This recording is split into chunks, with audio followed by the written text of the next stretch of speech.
The South African Police Service Ballistics Division is currently engulfed in a critical crisis with a massive backlog of cases that are crippling firearm-related investigations and also threatening the integrity of the country's criminal justice system. Testimony before the Madlanga Commission of Inquiry revealed that the SAPS Forensic Science Laboratory's ballistics unit is grappling with a backlog exceeding 41,000 criminal cases, with thousands of new cases accumulating each year. Let's chat more about this with the crime and security expert, Professor Jacob Mofokeng. Prof, good to have you on the program this evening. So the Madlanga Commission has revealed a massive backlog of more than 41,000 ballistic cases from what we're learning, with over 21,000 cases just from this year alone. From your perspective, what does this say about the state of forensic capacity, but also resource management within the SAPS? Good evening, Tanta. Good evening to Newzroom Afrika viewers. Thank you for having me. Well, indeed, we had, from Brigadier Mukabela, the amount of challenges in terms of the backlog, but also, challenges in terms of the resources to be able to man those machines that are supposed to be able to do comparison of the hits, found.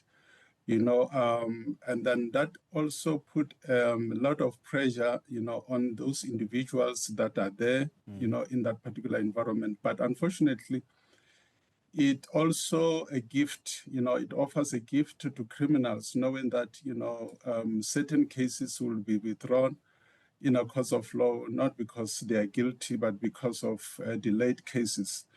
So it really puts, the criminal justice system, but as well as a lack of management, as well as accountability within those that are within that particular environment. We heard from Brigadier Mukabela that, even positions that are vacant, that are supposed to be, filled, whenever an advert has been, published, there will be, withdrawal of such because of internal politics.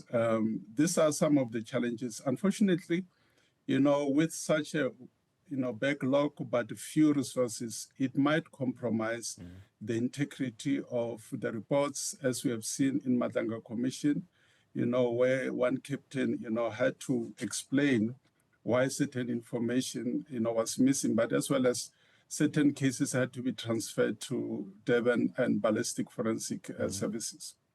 So given that these backlogs are not new and have persisted for years now, what do you make of this?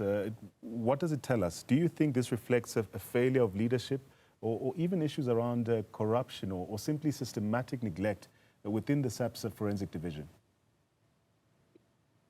Well, when this particular system was secured around 1997, of which, the official date of the launch was around 2007, it provided with, a hope that at least there will be 14-day turnaround time, for investigating officers to be able to be provided with, reports concerning, the inquiries that they make. But unfortunately, also the issues of sometimes, licenses will not be, renewed. And, we know that then our SAPS has to pay licenses to the amount of 3.8 million, monthly. And that shows that, the acquisition of such top-of-the-range system, which is also utilized in the US as well as the UK, but unfortunately, then there are no people, adequately resources to be able to utilize this. And sometimes there will be delay in terms of the renewal of licenses. It just points to a lack of, accountability within management in that particular environment, but also, the support services that are supposed to pay licenses on time. So these are the challenges that has to be looked upon by portfolio committee to be able to, optimally utilize this particular system, but also the acquisition as well as the retention of, potential as well as, skilled individuals within this particular environment. We heard also that, the environment is unable to keep this particular trained officials. That has to be looked at, because if then the environment is not conducive, we heard what is happening within the South African Police Service. maybe there is a lack of career, path within this particular forensic analyst. So that has to be looked into. But, the retention of those that are skilled, it should be more than, incentive skills or incentives, money that are paid because of a scarce skills. So it is about the, optimal utilization of the resources within that particular environment. Also worrying is that we've heard cases being thrown out of court due to missing or even delayed ballistic evidence. What are the broader implications of this, in your view, for justice delivery and also victims' rights in South Africa?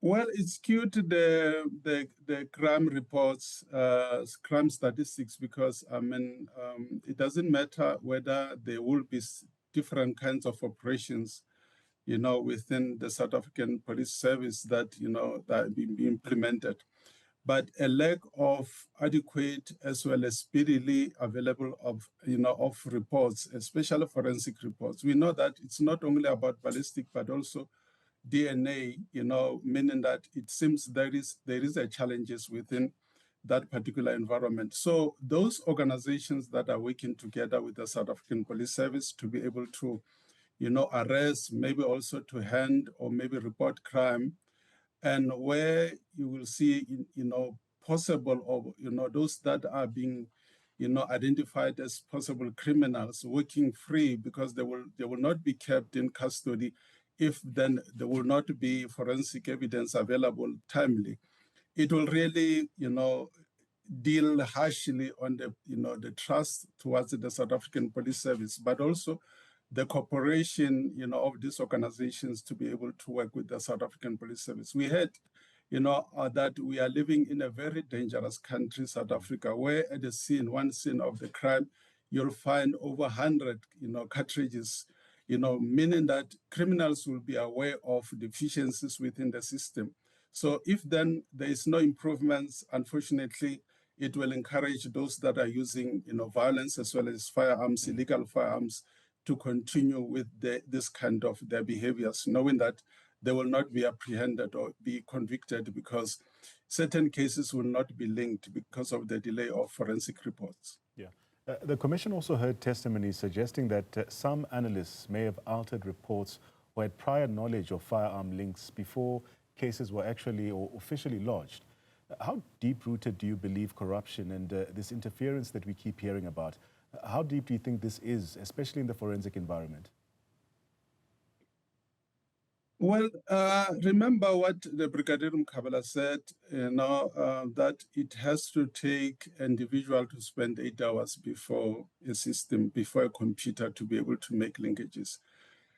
He also made, that it is really, we are asking too much from individual to make that kind of sacrifice. And the captain from KwaZulu-Natal made, certain submissions to say that other colleagues might, maybe be negligent or, maybe not care or maybe, overlook certain important information or maybe because of chemicals that are dated in that particular environment. But, what we hear at Madlanga Commission, it points to a possibility that those that are working, that they are receiving cartridges, they might, damage those cartridges so that whenever these cartridges are processed, on the IBS, system, then you find that there's no hit or there's no linkages with that. So it is very much important that as much as, they are suggesting that we have to do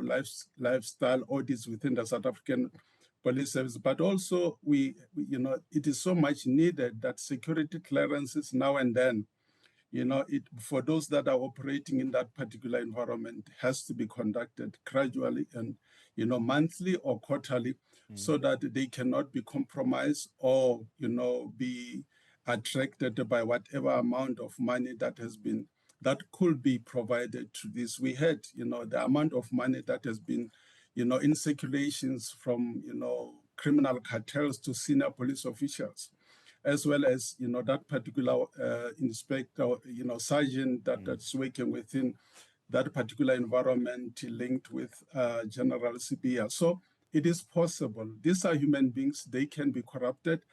You know, we often say the junior members are grass eaters and those that are in senior echelons because they use a lot of money.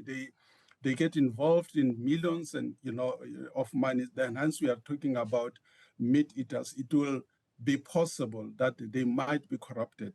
And then it is essential that now and then they have to be subjected to, you know, certain security clearance or screening. Thank you so much, Professor Jacob Mofokeng.